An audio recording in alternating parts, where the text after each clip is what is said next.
Alright मित्रों, स्वागत है आपका आपके अपने स्टडी मित्राधेय क्लासेस में। आज हम शुरू करने जा रहे हैं सेमेस्टर 5 सोशियोलॉजी की एक महामैराथन क्लास। समाजशास्त्र की इस महामैराथन क्लास में हम पूरी बुक के MCQs, questions, fill in the blanks और लघुत्रात्मक निबंधात्मक प्रश्न को आसान भाषा में समझने वाले हैं ताकि आपकी तैयारी और भी बेहतर तरीके से हो सके। और सारे ही इम्पोर्टेंट प्रश्न हैं, तो क्लास को पूरा करते हैं, एंड तक देखना। ओके, वीडियो को लाइक कर देना, अपने मित्रों के साथ शेयर कर देना, और अगर हाइप का बटन आए तो आप हाइप पॉइंट्स से हमें सपोर्ट करें। बीए सेमेस्टर 5 कॉलेज एग्जाम समाजशास्त्र सोशियोलॉजी महामैराथन क्लास फॉर MGSU बीकानेर। समाजशास्त्र की पहली इकाई के महत्वपूर्ण प्रश्न। सभी टॉपिक्स के नोट्स, एमसीक्यूज और फिल इन द ब्लैंक्स आपको हमारी ऐप पर मिल जाएंगे। बस ऐप डाउनलोड करें, कोर्स खरीदें और शॉर्ट नोट्स से अपनी तैयारी को और भी बेहतर तरीके से बनाएं। फ्री टेस्ट भी मिलेगा आपका ऐप पर, तो कम से कम आप फ्री टेस्ट को जरूर करें जिससे आपको अपनी तैयारी में सहूलियत मिले। लिंक आपको डिस्क्रिप्शन और पिन कमेंट में मिल जाएगा। चलिए अब महामैराथन की क्लास को शुरू करते हैं। सबसे पहले हम चलते हैं इकाई 1 की तरफ। पहला प्रश्न है, कार्ल मार्क्स का मुख्य सिद्धांत किससे संबंधित है? ऑप्शंस हैं सामाजिक एकता, वर्ग संघर्ष, सांस्कृतिक परिवर्तन, सामाजिक संगठन। इनमें से सही उत्तर है बी, वर्ग संघर्ष। कार्ल मार्क्स के अनुसार समाज में 2 प्रमुख वर्ग होते हैं, पूंजीपति और श्रमिक। इन दोनों वर्गों के हितों में टकराव होता है जिसे वर्ग संघर्ष कहा जाता है। मार्क्स के अनुसार यही संघर्ष सामाजिक परिवर्तन का मुख्य कारण है। जब 2 चीजें होती हैं, कम और ज्यादा, तो उनके बीच में टकराव होते हैं, संघर्ष चलते हैं और उसके बाद ही समाज में परिवर्तन आता है, और वही कारण होता है परिवर्तन का। अगला प्रश्न है, द्वंद्वात्मक भौतिकवाद का संबंध किस समाजशास्त्री से है? ऑप्शंस आपके सामने हैं। सी आपका सही आंसर है, कार्ल मार्क्स। द्वंद्वात्मक भौतिकवाद कार्ल मार्क्स का दार्शनिक सिद्धांत है। इसके अनुसार संसार की सभी घटनाएं भौतिक परिस्थितियों से उत्पन्न होती हैं और विरोधी शक्तियों के संघर्ष से विकास होता है। अगला प्रश्न है, ऐतिहासिक भौतिकवाद का सिद्धांत किसने दिया?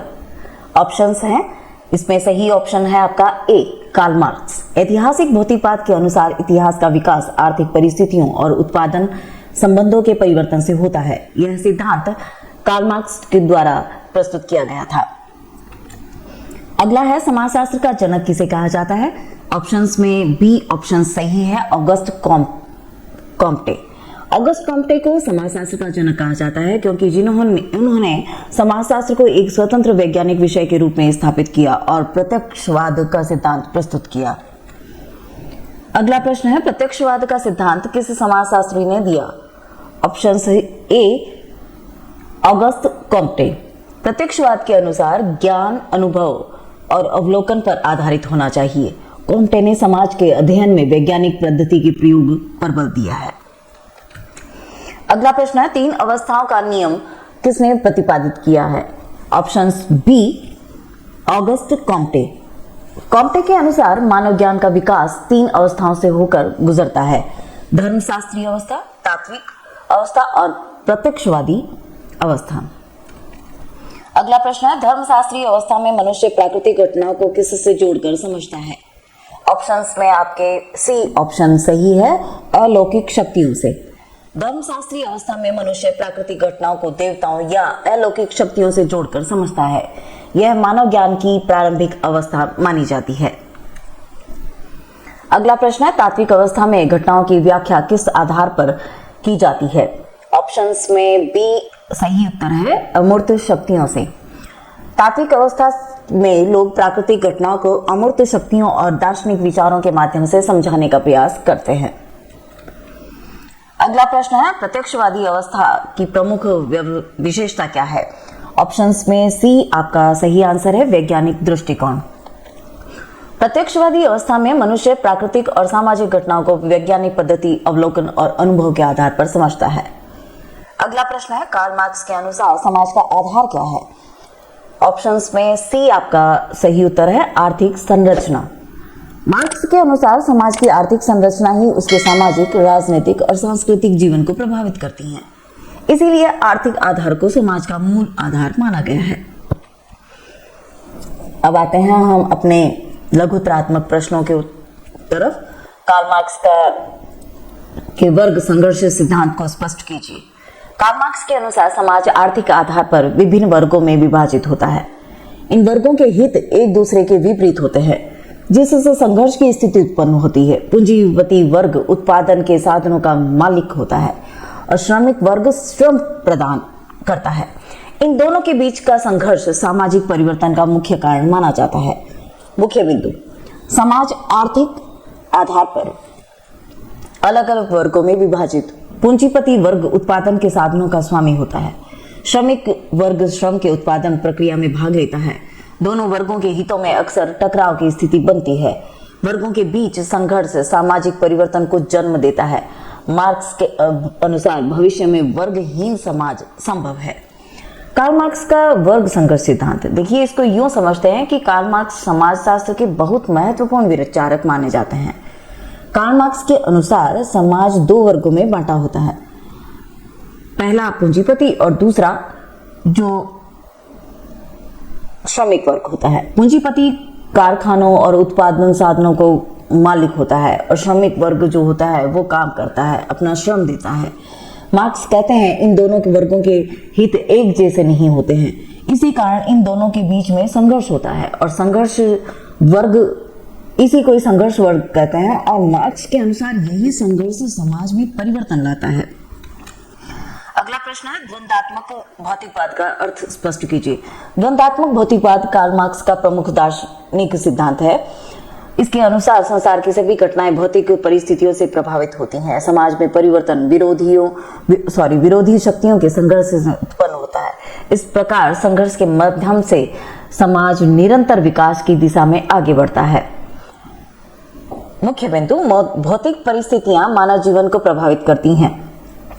समाज में परिवर्तन विरोधी शक्तियों के संघर्ष से होता है। संघर्ष सामाजिक विकास की महत्वपूर्ण प्रक्रिया है। आर्थिक परिस्थितियां सामाजिक जीवन को प्रभावित करती हैं। मानव विचार भी भौतिक परिस्थितियों से प्रभावित होते हैं। समाज में विकास एक निरंतर चलने वाली प्रक्रिया है। अब इसको इस तरीके से समझने का प्रयास करते हैं। द्वंदात्मक भौतिकवाद मार्क्स का एक महत्वपूर्ण दर्शन है। मार्क्स कहते हैं कि दुनिया की हर एक चीज जो है वो भौतिक परिस्थितियों से प्रभावित होती है। समाज में जब दो विचार होते हैं, दो शक्तियां होती हैं, तो वो आपस में टकराती हैं, तब संघर्ष पैदा होता है और यही संघर्ष नए परिवर्तन को जन्म देता है। मार्क्स के अनुसार समाज का विकास इसी संघर्ष की प्रक्रिया से होता है। जहां संघर्ष होंगे, विचार अलग होंगे, वहां संघर्ष होंगे और संघर्ष ही उसको नई दिशा या परिवर्तन को जन्म देता है। अगला है, ऐतिहासिक भौतिकवाद की संकल्पना स्पष्ट कीजिए। ऐतिहासिक भौतिकवाद मार्क्स का सामाजिक परिवर्तन से संबंधित सिद्धांत है। इसके अनुसार इतिहास का विकास आर्थिक परिस्थितियों और उत्पादन संबंधों के परिवर्तन से होता है। समाज की संरचना उसके आर्थिक आधार पर निर्भर करती है। जब आर्थिक व्यवस्था में परिवर्तन होता है तो समाज की अन्य संस्थाओं में भी परिवर्तन दिखाई देता है। मुख्य बिंदु, इतिहास के विकास में आर्थिक आधार महत्वपूर्ण होता है। उत्पादन संबंध समाज की संरचना को प्रभावित करते हैं। आर्थिक परिवर्तन सामाजिक परिवर्तन को जन्म देता है। समाज समय के साथ विभिन्न अवस्थाओं से गुजरता है। वर्ग संघर्ष परिवर्तन की प्रक्रिया को तेज करता है। इतिहास का विकास एक क्रमिक प्रक्रिया है। इसको सरल शब्दों में इस तरीके से समझते हैं कि मार्क्स का इतिहास से जुड़ा सिद्धांत है। मार्क्स कहते हैं इतिहास का विकास मुख्य रूप से आर्थिक कारणों से होता है। समाज में उत्पादन और आर्थिक व्यवस्था बहुत महत्वपूर्ण होती है। जब आर्थिक व्यवस्था बदलती है तब समाज की संरचना भी बदल जाती है। इसलिए मार्क्स कहते हैं इतिहास को समझने के लिए आर्थिक परिस्थितियों को समझना बहुत ही जरूरी है। अगला प्रश्न है, ऑगस्ट कॉम्टे को समाजशास्त्र का जनक क्यों कहा जाता है? ऑगस्ट कॉम्टे को समाजशास्त्र का जनक कहा जाता है क्योंकि उन्होंने समाजशास्त्र को एक स्वतंत्र वैज्ञानिक विषय के रूप में स्थापित किया। उन्होंने समाज के अध्ययन में वैज्ञानिक पद्धति के प्रयोग पर बल दिया। कॉम्टे ने प्रत्यक्षवाद का सिद्धांत प्रस्तुत किया है और समाज के व्यवस्थित अध्ययन की दिशा प्रदान की। मुख्य बिंदु, कॉम्टे ने समाजशास्त्र को एक स्वतंत्र विषय बनाया। उन्होंने सामाजिक अध्ययन में वैज्ञानिक पद्धति का प्रयोग किया। प्रत्यक्षवाद सिद्धांत समाजशास्त्र का आधार बना। सामाजिक घटनाओं को तर्क और अनुभव से समझाया गया। समाज के अध्ययन को व्यवस्थित रूप दिया गया। कॉम्टे के विचार से आधुनिक समाजशास्त्र का विकास हुआ। देखिए, ऑगस्ट कॉम्टे समाजशास्त्र के बहुत महत्वपूर्ण विचारक थे। उन्होंने समाजशास्त्र का जनक इसलिए कहा जाता है क्योंकि सबसे पहले उन्होंने समाजशास्त्र को एक अलग वैज्ञानिक विषय के रूप में स्थापित किया। कॉम्टे का कहना है कि समाज का अध्ययन वैज्ञानिक तरीके से होना चाहिए, व्यवस्थित तरीके से होना चाहिए। प्राकृतिक वैज्ञानिक का अध्ययन किया जाता है। इसी कारण कॉम्टे को समाजशास्त्र का जनक कहा जाता है। अगला प्रश्न है, प्रत्यक्षवाद सिद्धांत का अर्थ स्पष्ट कीजिए। प्रत्यक्षवाद ऑगस्ट कॉम्टे का महत्वपूर्ण सिद्धांत है। इसके अनुसार ज्ञान का आधार अनुभव और अवलोकन होना चाहिए। समाज का अध्ययन भी वैज्ञानिक पद्धति के माध्यम से किया जाना चाहिए। प्रत्यक्षवाद सामाजिक घटनाओं को तर्क और प्रमाण के आधार पर समझने पर बल देता है। मुख्य बिंदु है, ज्ञान का आधार अनुभव अवलोकन को माना गया। सामाजिक घटनाओं का अध्ययन वैज्ञानिक तरीके से किया जाता है। तर्क और प्रमाण को ज्ञान का आधार माना जाता है। समाज शास्त्र को वैज्ञानिक विषय के रूप में विकसित किया गया। ऑगस्ट कॉम्टे एक महत्वपूर्ण सिद्धांत है। कॉम्टे कहते हैं कि सही ज्ञान वही है जो अनुभव और अवलोकन से प्राप्त होता है, यानी जो चीज हम देख सकें, समझ सकें और जांच कर सकें, उसी को ही सही ज्ञान मानना चाहिए। कॉम्टे के अनुसार समाज का अध्ययन भी एक वैज्ञानिक तरीके से किया जाना चाहिए। इसी विचार को प्रत्यक्षवाद कहा जाता है। प्रत्यक्ष मतलब देखना, जिसको देख सकें, अवलोकन कर सकें और उस पर हम सर्च कर सकें कि सही है या नहीं है। अगला प्रश्न है, ऑगस्ट कॉम्टे के 3 अवस्थाओं के नियम को स्पष्ट कीजिए। ऑगस्ट कॉम्टे ने मानव के विकास को समझाने के लिए 3 अवस्थाओं का वर्णन किया है।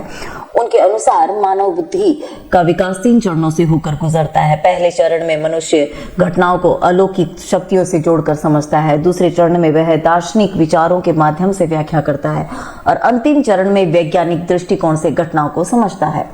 मुख्य बिंदु है, मानव ज्ञान का विकास क्रमिक रूप से आगे बढ़ता है। पहली अवस्था में घटनाओं को अलौकिक शक्तियों से जोड़ा जाता है। दूसरी में दार्शनिक और अमूर्त विचार प्रमुख होते हैं। तीसरी अवस्था में वैज्ञानिक सोच का विकास और यह नियम मानव बौद्धिक विकास को समझाता है। अगला प्रश्न है, धर्मशास्त्रीय अवस्था का अर्थ स्पष्ट कीजिए। धर्मशास्त्रीय अवस्था ऑगस्ट कॉम्टे के 3 अवस्थाओं के नियम की पहली अवस्था है। इस अवस्था में मनुष्य प्राकृतिक घटनाओं को देवताओं या अलौकिक शक्तियों से जोड़कर समझता है। उस समय वैज्ञानिक ज्ञान का विकास नहीं हुआ था, इसलिए मनुष्य प्रकृति की घटनाओं की व्याख्या धार्मिक मान्यताओं के आधार पर करता है।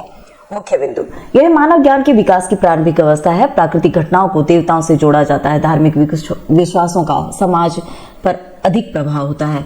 मनुष्य वैज्ञानिक कारणों को नहीं समझ पाता है। अलौकिक शक्तियों को घटनाओं का कारण माना जाता है। यह अवस्था मानव सोच की प्रारंभिक स्थिति को दर्शाती है। अगला प्रश्न है, तात्विक अवस्था का अर्थ स्पष्ट कीजिए। तात्विक अवस्था कॉम्टे के 3 अवस्थाओं के नियम की दूसरी अवस्था है। इस अवस्था में मनुष्य घटनाओं को अमूर्त शक्तियों और दार्शनिक विचारों के माध्यम से समझने का प्रयास करता है। यहाँ धार्मिक विचारों का प्रभाव कम हो जाता है, लेकिन वैज्ञानिक दृष्टिकोण पूरी तरह विकसित नहीं होता है।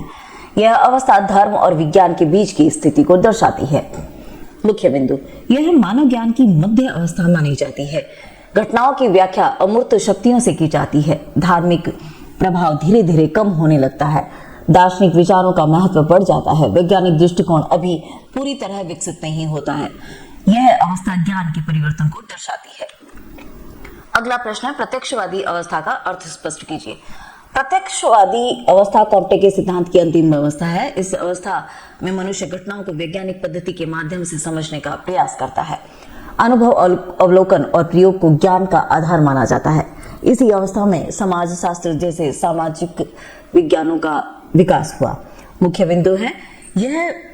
बिंदु यह मानव ज्ञान की सबसे विकसित अवस्था है। वैज्ञानिक पद्धति को ज्ञान का आधार माना जाता है।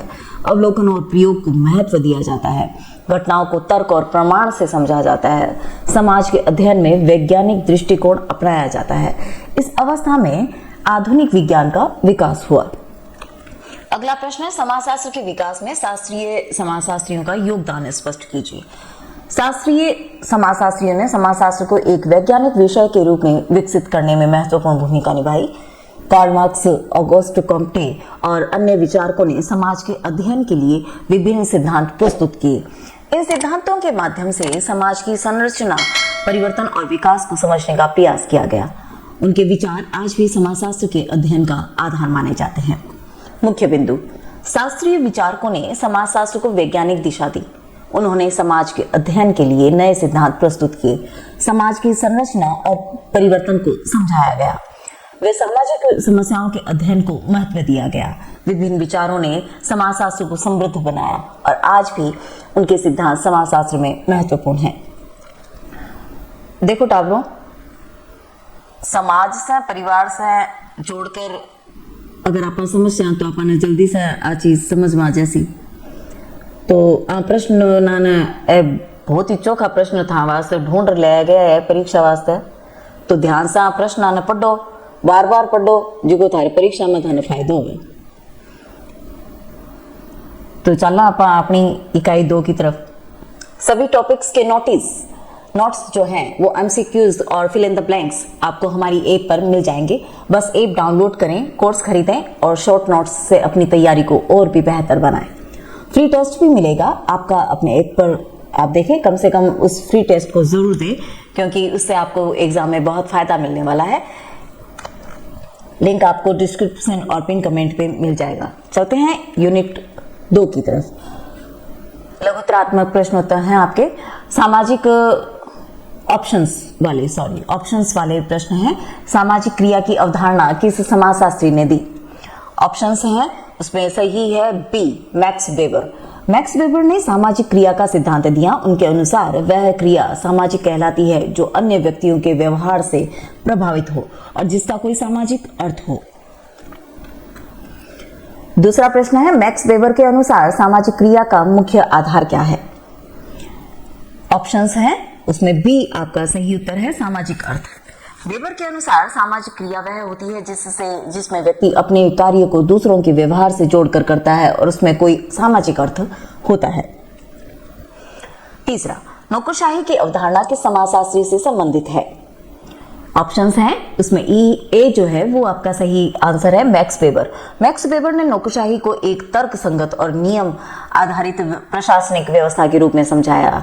इसमें कार्यों का स्पष्ट विभाजन और पदानुक्रम पाया जाता है। अगला प्रश्न है, आदर्श प्रारूप की अवधारणा किसने प्रस्तुत की? ऑप्शंस में बी आपका सही उत्तर है, मैक्स वेबर। आदर्श प्रारूप वेबर द्वारा प्रस्तुत एक विश्लेषणात्मक मॉडल है जिसका उपयोग सामाजिक घटनाओं को समझने के लिए किया जाता है। अगला प्रश्न है, सामाजिक क्रिया का वर्गीकरण किस समाजशास्त्री ने किया? ऑप्शंस में ए आपका सही आंसर है, वेबर। मैक्स वेबर ने सामाजिक क्रिया को 4 प्रकारों में विभाजित किया: उद्देश्यपूर्ण तार्किक क्रिया, मूल्य आधारित क्रिया, भावनात्मक क्रिया और परंपरागत क्रिया। छठा है, उद्देश्यपूर्ण तार्किक क्रिया में व्यक्ति किस आधार पर कार्य करता है? ऑप्शंस में सी आपका सही आंसर है, तर्क और लक्ष्य। उद्देश्यपूर्ण तार्किक क्रिया में व्यक्ति किसी लक्ष्य को प्राप्त करने के लिए सोच समझकर और तर्क के आधार पर निर्णय लेता है। सातवां है, भावनाओं के प्रभाव में की गई क्रिया को क्या कहा जाता है? ऑप्शंस में बी आपका सही आंसर है, भावनात्मक क्रिया। भावनात्मक क्रिया वह होती है जिसमें व्यक्ति खुशी, क्रोध या प्रेम जैसी भावनाओं के प्रभाव में कार्य करता है। अगला प्रश्न है, विल्फ्रेड पेरेटो किस सिद्धांत के लिए प्रसिद्ध है? ऑप्शंस हैं, जिसमें सी आपका सही आंसर है, सामाजिक क्रिया और सामाजिक परिवर्तन। विल्फ्रेड पेरेटो ने सामाजिक क्रिया, अवशेष और व्युत्पन्न जैसी अवधारणाएं प्रस्तुत की और सामाजिक परिवर्तन को अभिजात वर्ग के परिवर्तन से जोड़ा। अगला प्रश्न है, पेरेटो के अनुसार सामाजिक क्रिया के पीछे स्थायी भावनात्मक तत्वों को क्या कहा जाता है? ऑप्शंस में ए आपका सही है, अवशेष। पेरेटो के अनुसार अवशेष वे स्थायी भावनात्मक तत्व होते हैं जो मानव व्यवहार को प्रेरित करते हैं। 10, पेरेटो के अनुसार जब व्यक्ति अपनी क्रिया को सही ठहराने के लिए तर्क प्रस्तुत करता है तो उसे क्या कहा जाता है? ऑप्शंस पे आपके बी सही आंसर है, व्युत्पन्न। व्युत्पन्न वे तर्क होते हैं जिनके माध्यम से व्यक्ति अपनी क्रियाओं को उचित ठहराने का प्रयास करता है। चलते हैं बड़े प्रश्नों की तरफ। सामाजिक क्रिया का अर्थ स्पष्ट कीजिए। मैक्स वेबर के अनुसार सामाजिक क्रिया वह क्रिया है जिसमें व्यक्ति अपने व्यवहार को दूसरों के व्यवहार से जोड़कर करता है। इस प्रकार की क्रिया में सामाजिक अर्थ निहित होता है। व्यक्ति जब अपने कार्य के परिणाम और दूसरों की प्रतिक्रिया को ध्यान में रखकर कार्य करता है तब वह सामाजिक क्रिया कहलाती है। इसलिए सामाजिक क्रिया समाज में संबंधों और पारस्परिक व्यवहार को समझने में सहायक होती है। मुख्य बिंदु है, सामाजिक क्रिया में व्यक्ति दूसरों के व्यवहार को ध्यान में रखता है। व्यक्ति अपने कार्य का सामाजिक अर्थ समझकर कार्य करता है। यह क्रिया समाज में पारस्परिक संबंधों को प्रभावित करती है। क्रिया समाज के अध्ययन का महत्वपूर्ण विषय है। देखिए, सरल भाषा में कहें कि अवधारणा किसने दी? मैक्स वेबर ने। वेबर कहते हैं सामाजिक क्रिया नहीं होती। हर क्रिया सामाजिक क्रिया नहीं होती। सामाजिक क्रिया वही होती है जिसमें व्यक्ति दूसरों को ध्यान में रखकर कार्य करता है।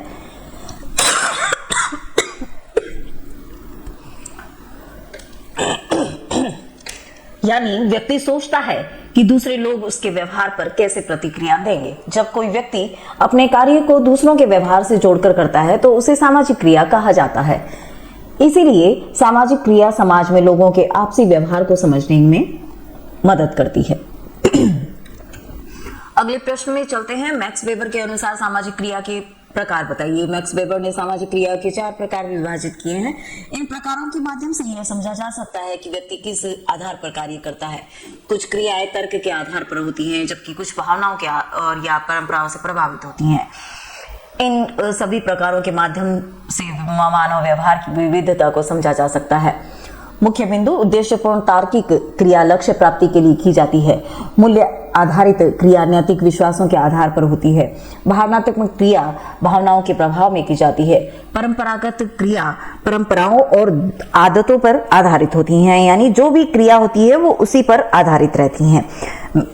इसको ध्यान से समझते हैं। सामाजिक क्रिया को 4 भागों में बांटा है। पहला, उद्देश्यपूर्ण तार्किक क्रिया। इसमें व्यक्ति किसी लक्ष्य को पाने के लिए सोच समझकर निर्णय लेता है। दूसरा प्रकार है आधारित क्रिया। इसमें व्यक्ति अपने नैतिक मूल्यों और आदर्शों के आधार पर कार्य करता है। तीसरा है भावनात्मक। इसमें व्यक्ति खुशी, क्रोध, प्रेम जैसी भावनाओं के प्रभाव में आकर कार्य करता है। अगला है परंपरागत क्रिया। इसमें व्यक्ति परंपराओं और आदतों के आधार पर कार्य करता है। अगला है नौकरशाही की संकल्पना स्पष्ट कीजिए। मैक्स वेबर ने नौकरशाही को प्रशासन की एक व्यवस्थित और तर्कसंगत प्रणाली के रूप में समझाया। इसमें कार्यों का स्पष्ट विभाजन, नियमों का पालन और पदानुक्रम की व्यवस्था होती है। नौकरशाही का उद्देश्य प्रशासन को प्रभावी और संगठित बनाना होता है। आधुनिक शासन व्यवस्था में नौकरशाही का महत्वपूर्ण स्थान है। मुख्य बिंदु है, नौकरशाही प्रशासन की संगठित प्रणाली होती है। कार्य का स्पष्ट विभाजन प्रशासन को व्यवस्थित बनाता है। प्रत्येक पद का अपना निश्चित कार्य और अधिकार होता है। नियमों और प्रक्रियाओं का पालन आवश्यक होता है। पदानुक्रम व्यवस्था प्रशासन को नियंत्रित करती है। नौकरशाही आधुनिक प्रशासन का महत्वपूर्ण भाग है। सरल शब्दों में समझें कि नौकरशाही की अवधारणा। इसे मैक्स वेबर ने समझाया कि वेबर के अनुसार नौकरशाही एक व्यवस्थित प्रशासनिक प्रणाली है। इसमें कार्य स्पष्ट विभाजन होता है। हर पद का निश्चित काम और जिम्मेदारी होती है। नौकरशाही में नियमों का पालन होता है और वो जरूरी भी है, और ऊपर से नीचे तक के पदानुक्रम व्यवस्था होती है। इसी कारण नौकरशाही आधुनिक प्रशासन का महत्वपूर्ण भाग मानी जाती है। अगला प्रश्न है आदर्श प्रारूप की अवधारणा को स्पष्ट कीजिए। आदर्श प्रारूप मैक्स वेबर की महत्वपूर्ण अवधारणा है जिसका उपयोग सामाजिक घटनाओं को समझने के लिए किया जाता है। यह वास्तविकता एक आदर्श मॉडल होता है जो किसी सामाजिक घटना के मुख्य गुणों को स्पष्ट करता है। इसके माध्यम से समाजशास्त्री सामाजिक व्यवहार और संस्थाओं का विश्लेषण करते हैं। यह अध्ययन को व्यवस्थित और स्पष्ट बनाने में सहायक होता है। मुख्य बिंदु है, आदर्श प्रारूप सामाजिक अध्ययन का विश्लेषणात्मक मॉडल है। यह किसी घटना के मुख्य गुणों को स्पष्ट करता है। इसका उद्देश्य वास्तविकता को समझने में सहायता करता है। समाजशास्त्री अध्ययन के लिए इसका उपयोग करते हैं। यह सामाजिक घटनाओं की तुलना करने में सहायक होता है। आदर्श प्रारूप अध्ययन को अधिक स्पष्ट बनाता है। सरल शब्दों में समझते हैं, यह मैक्स वेबर की एक महत्वपूर्ण अवधारणा है। आदर्श प्रारूप का वास्तविकता का एक मॉडल होता है जिससे किसी सामाजिक घटना को समझना आसान हो जाता है। मॉडल से उस घटना को समझना आसान हो जाता है। समाजशास्त्री इसका उपयोग अध्ययन और विश्लेषण के लिए करते हैं। इससे विभिन्न सामाजिक घटनाओं की तुलना भी की जा सकती है, इसलिए आदर्श प्रारूप सामाजिक अध्ययन को अधिक स्पष्ट बनाता है। अगला प्रश्न है, विल्फ्रेड पेरेटो ने सामाजिक परिवर्तन सिद्धांत को स्पष्ट कीजिए। विल्फ्रेड पेरेटो ने सामाजिक परिवर्तन को अविभाजित वर्ग के परिवर्तन से जोड़ा। उनके अनुसार समाज में हमेशा एक अभिजात वर्ग होता है जो सत्ता और संस्थानों पर नियंत्रण रखता है। समय के साथ यह वर्ग बदलता रहता है और नए लोग सत्ता में आते हैं। इस प्रक्रिया को अभिजात वर्ग का परिसंचरण कहा जाता है। मुख्य बिंदु, समाज में एक ऐसा प्रभावशाली अभिजात वर्ग मौजूद रहता है। यह वर्ग समाज की सत्ता संस्थानों पर नियंत्रण रखता है। समय के साथ पुराने अभिजात वर्ग का स्थान नया वर्ग ले लेता है। इसको नए तरीके से समझते हैं सरल रूप में। विल्फ्रेड पेरेटो का एक सामाजिक परिवर्तन सिद्धांत है। पेरेटो का कहना है कि समाज में हमेशा एक अभिजात वर्ग होता है। यह वर्ग समाज की सत्ता और संस्थानों पर नियंत्रण रख सकता है और रखता भी है। समय समय के अनुसार समय के साथ यह वर्ग बदलता भी रहता है। पुराने अभिजात वर्ग की जगह नया अभिजात वर्ग आ जाता है। इस प्रक्रिया को पेरेटो अभिजात वर्ग का परिसंचरण कहते हैं। इसी प्रक्रिया से समाज में परिवर्तन भी आते रहते हैं। अगला प्रश्न है, उद्देश्यपूर्ण तार्किक क्रिया का अर्थ स्पष्ट कीजिए। मैक्स वेबर के अनुसार उद्देश्यपूर्ण तार्किक क्रिया वह क्रिया होती है जिसमें व्यक्ति किसी निश्चित लक्ष्य को प्राप्त करने के लिए तर्क और योजना के आधार पर कार्य करता है। इसमें व्यक्ति अपने साधनों और परिणामों का विचार करके निर्णय लेता है। यह क्रिया अधिकतर आधुनिक समाज में देखने को मिलती है, जहां लोग अपने कार्यों को सोच समझकर करते हैं। इस क्रिया में व्यक्ति स्पष्ट लक्ष्य को ध्यान में रखता है। व्यक्ति अपने साधनों का चयन सोच समझकर करता है। कार्य तर्क और योजना के आधार पर किया जाता है। लक्ष्य प्राप्ति के लिए उचित निर्णय लिए जाते हैं। यह क्रिया आधुनिक और संगठित समाज में अधिक दिखाई देती है। वेबर ने इसे सामाजिक क्रिया का महत्वपूर्ण प्रकार बताया है। अगला प्रश्न है, मूल्य आधारित क्रिया का अर्थ स्पष्ट कीजिए। मूल्य आधारित क्रिया वह क्रिया होती है जिसमें व्यक्ति अपने नैतिक मूल्यों और विश्वासों के आधार पर कार्य करता है। इस कार्य की क्रिया में परिणाम से अधिक महत्व व्यक्ति के आदर्शों और सिद्धांतों को दिया जाता है। व्यक्ति अपने कर्तव्य और नैतिकता को ध्यान में रखकर निर्णय लेता है। मुख्य बिंदु, व्यक्ति अपने नैतिक मूल्यों के आधार पर कार्य करता है। इस क्रिया में परिणाम से अधिक आदर्शों को महत्व दिया जाता है। धार्मिक और नैतिक विश्वास इस क्रिया को प्रभावित करते हैं। व्यक्ति अपने सिद्धांतों के अनुसार निर्णय लेता है। यह क्रिया कर्तव्य भावना से प्रेरित होती है।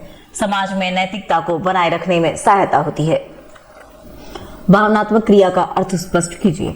भावनात्मक क्रिया वह क्रिया होती है जो व्यक्ति की भावनाओं के प्रभाव में की जाती है।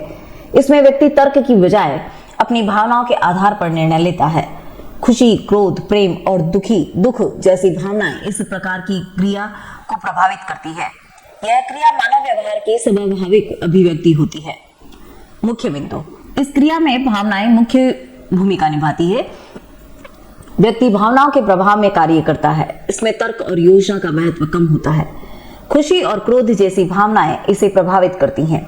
यह क्रिया मानव स्वभाव की अभिव्यक्ति होती है। वेबर ने इसे सामाजिक क्रिया का एक प्रकार बताया है।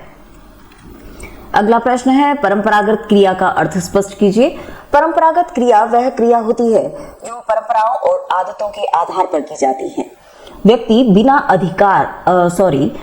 बिना अधिक विचार किए वही कार्य करता है जो समाज में लंबे समय से चलता आ रहा होता है। इस प्रकार की क्रिया समाज की संस्कृति और परंपराओं से जुड़ी होती है। मुख्य बिंदु, यह क्रिया समाज की परंपराओं से प्रभावित होती है। व्यक्ति आदत के आधार पर कार्य करता है।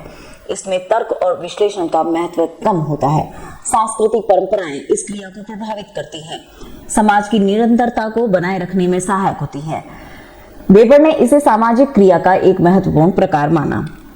अगला प्रश्न है, अभिजात वर्ग के परिसंचरण का सिद्धांत स्पष्ट कीजिए।